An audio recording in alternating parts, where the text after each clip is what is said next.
Olá, aqui é Garibaldi Gurgel. Mais uma vez eu tenho o prazer de estar aqui com vocês para falar um pouco sobre governança pública do SUS, dentro de um curso autoinstrucional promovido pela Escola de Governo de Saúde Pública de Pernambuco. Nós vamos falar um pouco hoje, nessa aula 3, sobre as questões mais institucionais da governança no SUS, alguns aspectos legais, e vamos tentar aprofundar um pouco em relação aos desafios, em relação à composição, em relação aos problemas funcionais desse processo de governança que já existe no SUS desde que ele foi instituído e foi reforçado toda essa estrutura a partir da Lei 8080 e Lei 8142 de 90. É essa base legal que nós temos em relação à governança pública do SUS. Né? Eu faço questão de dizer que é a governança pública, porque nós temos também governança nas corporações privadas. Mas esse é um aspecto que a gente não vai tratar aqui neste curso. Esse é um curso para o SUS e, portanto, a gente vai tratar das questões de governança do setor público da saúde, que eu falei na aula anterior, já tem uma estrutura de governança que é, de um lado, a governança participativa. Essa governança participativa é representada pelo controle social em 3 níveis de governo, que se repete em relação a conferências e conselhos. A sociedade participa dessas estruturas de governança, que são nada mais, nada menos do que os espaços mais importantes de tomada de decisão do SUS. É aí que deve acontecer o debate da sociedade com a autoridade sanitária, com os trabalhadores e com todos aqueles que fazem parte dessa estrutura de tomada de decisão e de poder na sociedade sobre os rumos do sistema público de saúde. Portanto, aqui a gente tem, desde a década de 90, desde a Lei 8080 e 8142, e desde que a gente decidiu, não é, que o SUS teria essa representação da sociedade no controle social, nós temos aqui um conjunto vasto de experiências, desde que isso foi instituído, que faz com que a gente tenha mais de 5.000 conselhos municipais, 27 conselhos estaduais e um Conselho Nacional de Saúde. Essa estrutura de participação da sociedade é baseada na ideia de democracia, não é? Democracia participativa, e, a rigor, deveria estar tomando decisão e dando os rumos do SUS. Essa situação de ser ou não deliberativa ainda é até hoje um debate, né? E dependendo de como isso é encarado pelo governo e como isso é encarado pelo Estado brasileiro a partir dos órgãos que lidam com essa situação, como, por exemplo, o órgão que é importante e fundamental como Ministério Público na manutenção, não é, dos padrões constitucionais estabelecidos em 88, não é? O órgão que viabiliza que essas coisas permaneçam independente da forma como os governos encaram esse processo, tem sido o Ministério Público. O Ministério Público é aquele que, de certa maneira, junto com outros órgãos de controle, são indutores de políticas públicas e são guardiões da Constituição. E, portanto, essa ideia de que o SUS tem uma estrutura de controle social que é deliberativo ainda não está devidamente consolidada no seio da sociedade, embora que, dentro do SUS, isso se reafirma a cada dia, a cada minuto. Não é? Nós temos inúmeras experiências de conselhos municipais muito exitosos, nós temos experiências de conselhos estaduais formalmente muito marcantes e também das conferências e do Conselho Nacional de Saúde. Claro que o Conselho Nacional de Saúde é um órgão respeitado, todos nós sabemos o seu papel, ele é o órgão máximo de tomada de decisão e deliberação do SUS, formalmente é isso, mas nem sempre nós temos uma situação em que se observa esses pressupostos legais. Um grande desafio, e já adiantando o capítulo dos desafios que a gente tem para a governança, sobretudo para a governança participativa, é que esse caráter deliberativo não seja questionado, não é? E que esse poder de deliberação seja representativo da sociedade, ou seja, que a governabilidade do Conselho Nacional de Saúde e de todo o controle social não seja questionado por governos, por representantes institucionais que estão na condição de autoridade sanitária. Esse é um aspecto que a gente precisa debater para forçar o entendimento de que essa estrutura é deliberativa.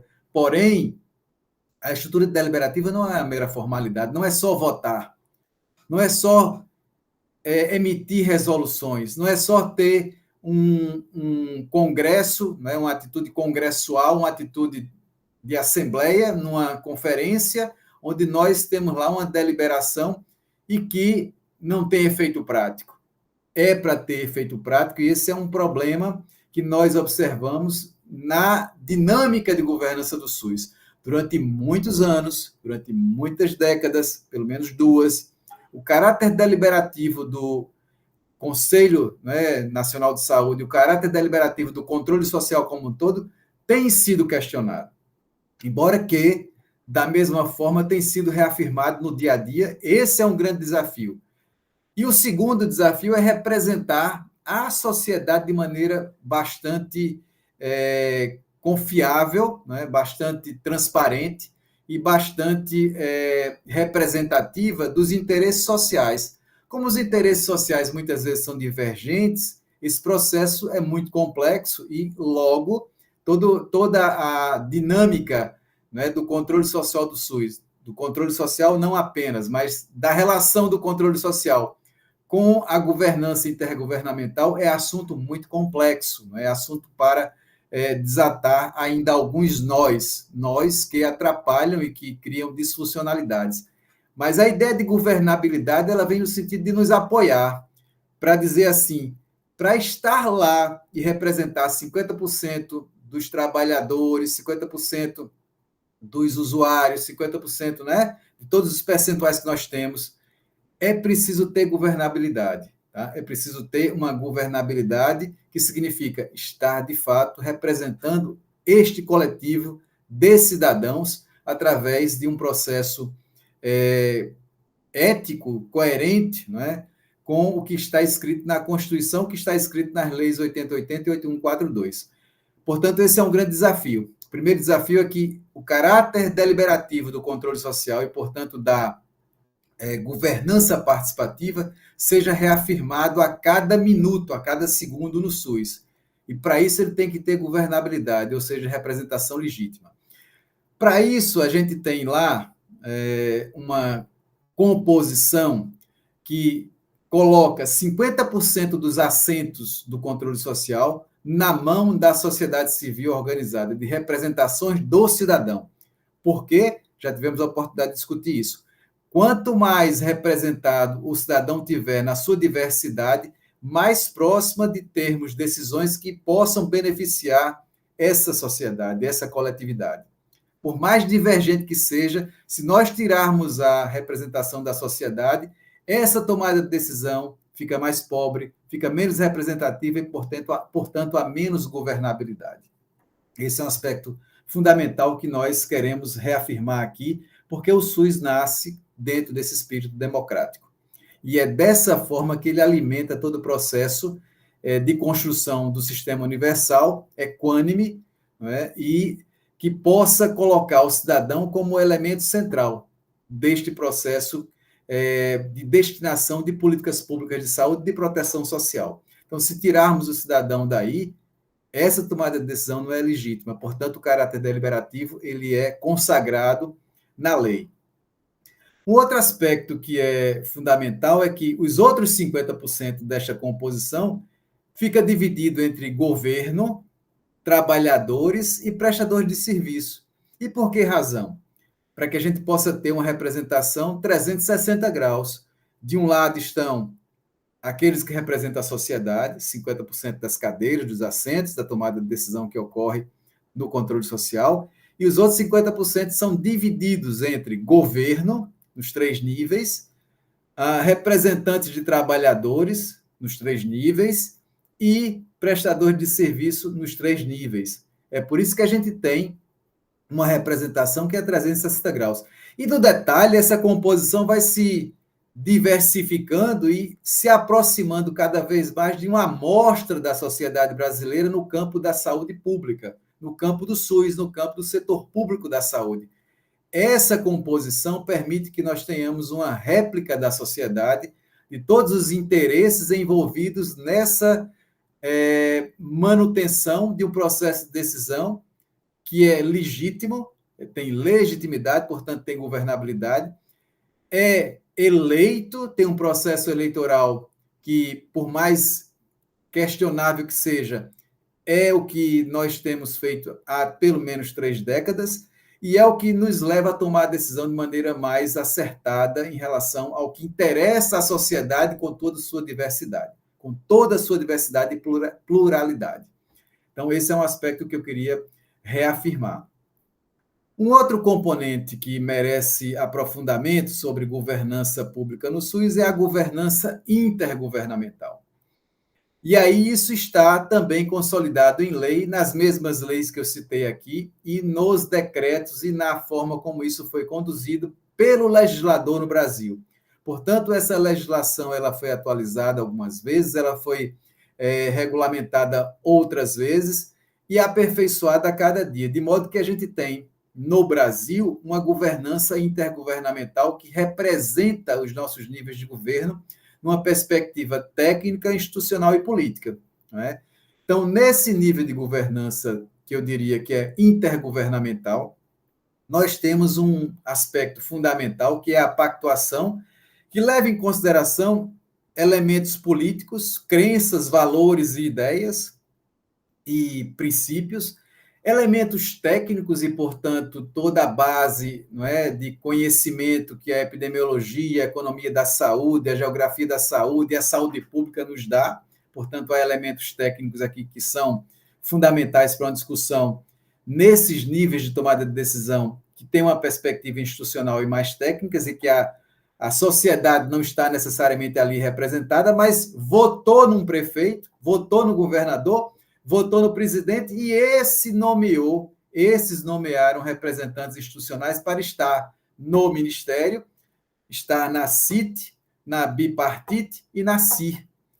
O decreto 7508 normatizou tudo isso em 2011, portanto, passamos muito tempo, desde 90 até 2011, para ter uma definição mais clara do que seria uma rede integrada, para além daquela ideia de municipalização estanque, que nos colocava algumas dificuldades, como barreiras de acesso, como situações em que havia dificuldade para o lado do usuário, o lado da harmonização de uma rede, de um cuidado contínuo que tem que existir em nível regional. Não é?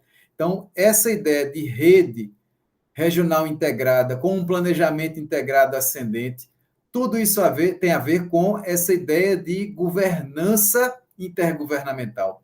Porque nesses espaços, nessas estruturas que são nacional, estaduais e regionais, nós temos representação do Ministério da Saúde, na Comissão Intergestora Tripartite, nós temos representação dos estados articulados pelo CONAS e nós temos representação dos municípios articulados pelo CONASEMES, assim como em nível estadual, nós temos na Bipartite, na Comissão Intergestora Bipartite, representação dos COSEMES e representação dos gestores estaduais, que indicam esses atores para compor essas bipartites. Portanto, a sociedade também votou nessas pessoas indiretamente, porque votou no prefeito, votou no governo do Estado, e o governo do Estado e os prefeitos nomeiam secretários que, por sua vez, indicam quem vai participar dessa tomada de decisão em nível institucional e intergovernamental. Isso é válido para a CIR, Comissão Intergestora Regional, é válido para a Comissão Intergestora Bipartite e Comissão Intergestora Tripartite. Há uma divisão de poderes muito claro, e que a participação democrática dos 3 níveis de governo está assegurada. Isso é uma construção que está garantida no SUS, que permite uma coordenação, sobretudo em momentos que essa coordenação é muito necessária, como, por exemplo, na pandemia, né? Onde a coordenação em nível da tripartite exigiu muito mais do SUS. Se não fosse essas estruturas, né, democráticas, institucionais, intergovernamentais, nós teríamos tido muito mais problemas do que tivemos com a pandemia. Apenas para exemplificar a importância disso do ponto de vista prático, do ponto de vista real e concreto. E essas estruturas, elas funcionam com base na lei, e, portanto, não é o gestor de plantão que vai derrubar. Para tirar isso, não é, do aparato jurídico legal, é preciso fazer uma emenda, é preciso fazer um esforço congressual para que altere essas leis. E até agora isso não foi objeto de uma investida tão grave assim que venha a alterar as estruturas de decisão de tripartite, bipartite e CIR, embora que ainda tenhamos muitos desafios nesse nível da governança intergovernamental, particularmente na CIR. A CIR é a experiência mais recente. A CIR tem ainda muita fragilidade. As bipartites, elas são experiências mais estruturadas, mais antigas, desde a década de 90. E a CIT, sem nenhuma dúvida, é a experiência mais estruturante que se tem na perspectiva de uma governança intergovernamental. É nesse espaço da tripartite que toda tomada de decisão acontece em nível federal, em nível nacional. É no espaço da bipartite que toda decisão acontece em nível estadual e é no espaço da CIR que deve acontecer potencialmente as decisões em relação à esfera microrregional. Em relação a essa rede que tem um princípio básico de interdependência, todo mundo depende um do outro. O município depende do Estado, o Estado depende da União, e vice-versa. Portanto, é interdependência. O cuidado é contínuo para o cidadão que demanda esses cuidados ao SUS. O cidadão é nacional, o cidadão é federal, o cidadão é brasileiro. O cidadão não é só um munícipe, não só nasceu naquele município, naquele estado. Ele é cidadão. A ideia de cidadania está umbilicalmente ligado a esses conceitos. E, portanto, ele deve ter por direito, né, e dever do Estado toda a sua demanda institucional, né, toda a sua demanda como cidadão, acolhida na medida em que isso está normatizado e canonizado na esfera pública através de leis, através de resoluções, através de portarias, através de tudo aquilo que a gente pactua, a gente negocia e a gente conduz dentro do SUS de maneira a tentar, não é, harmonizar todos os interesses numa perspectiva que atenda à necessidade diante de um conjunto de princípios que a gente já precisa aqui, não é, ter em mente toda vez que a gente discute essas coisas, que são os princípios do SUS. Todos têm direito, o Estado tem o dever, o Estado não é só município, não é só Estado, não é só União, não é só Estado federado, não é só União. O Estado é a composição de todos os poderes da República, mas o povo num território, numa perspectiva democrática e participativa. Daí é uma utopia ainda, mas assim, beira a perfeição a ideia de que isso possa funcionar. Entretanto, ainda há muitos desafios. Eu queria destacar alguns deles, né? Durante muitos anos, as bipartites e tripartites, e não existia a CIR, de alguma maneira sobrepunha, tinha mais poder de decisão e tinha mais capacidade de intervenção e tinha mais, portanto, capacidade política de definir os rumos do SUS.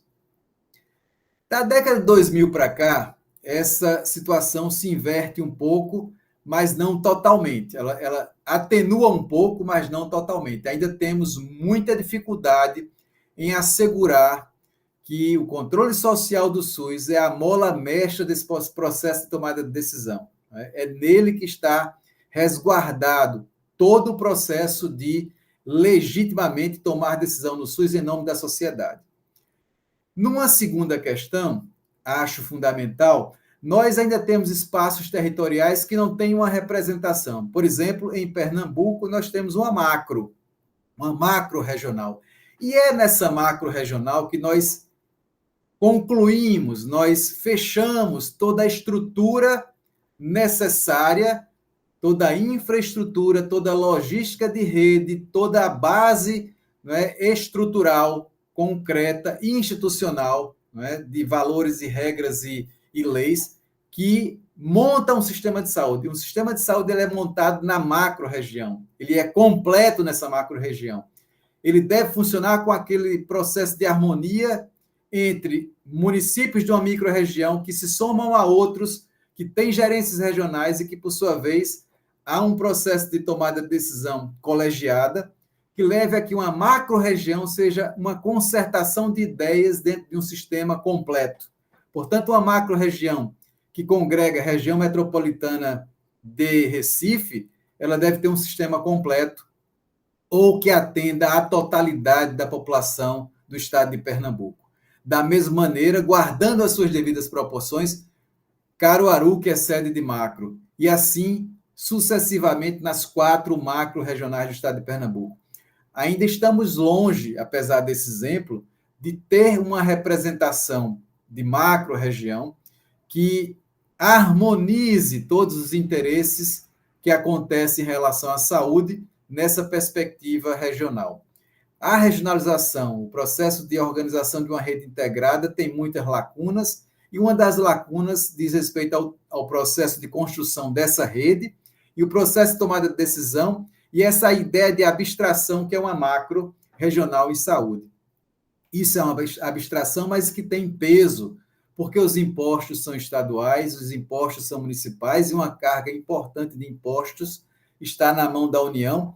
E há aqui, não é, todo um esforço no sentido de salvaguardar a necessidade de termos, por exemplo, uma capacidade de tomar decisão sobre os rumos do SUS numa perspectiva que vá além da governança na esfera pública da saúde, que envolva os poderes da República e que possa assegurar, por exemplo, que o modelo de seguridade social possa ser algo que não fique à mercê de governos em relação ao financiamento.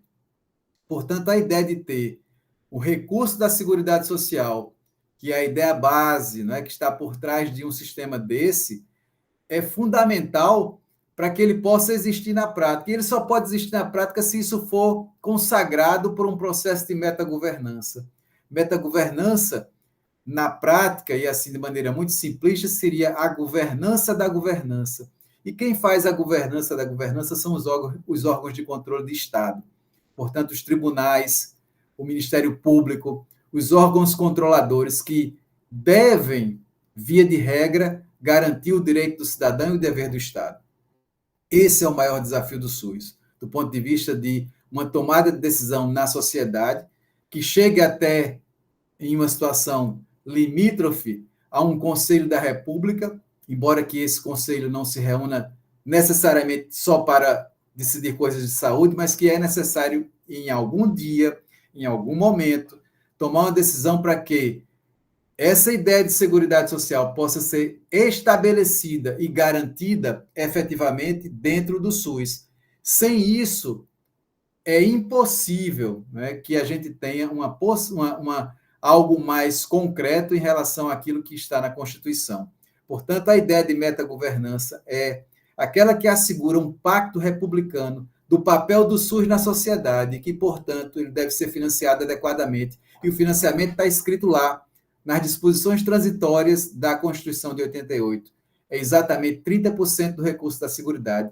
Sem isso, o SUS não tem capacidade institucional de garantir, assegurar que ele vai funcionar adequadamente na perspectiva do que nós estamos vendo há muitas décadas nos países onde esses sistemas existem desde 1948 e garantem universalidade, equidade e garantem tudo aquilo que nós temos na Constituição em termos de integralidade, com o controle social. Essa é a ideia básica e que o guardião da lei, seria, nesse caso, o organismo federal, estadual, que pode, se estiver nessa perspectiva orientado, assegurar que a lei vai ser cumprida, que a lei em relação ao financiamento, em relação à tomada de decisão, em relação a tudo que diz respeito ao SUS, numa perspectiva micro-regional, possa ser efetivamente concretizada. Essa é a ideia com o processo de governança que ainda está incompleto, ainda tem lacunas e ainda tem muito que aperfeiçoar. As próximas gerações é que irão fazer isso. Sobretudo a de vocês que está agora nessa oportunidade, tendo a chance de fazer um curso de governança, que é algo relativamente consolidado no SUS, mas que precisamos reafirmar a cada dia dentro de um contexto que resgate a democracia como um valor dessa sociedade. Muito obrigado pela oportunidade de estar aqui com vocês. Espero que aproveitem o curso e um abraço a todos.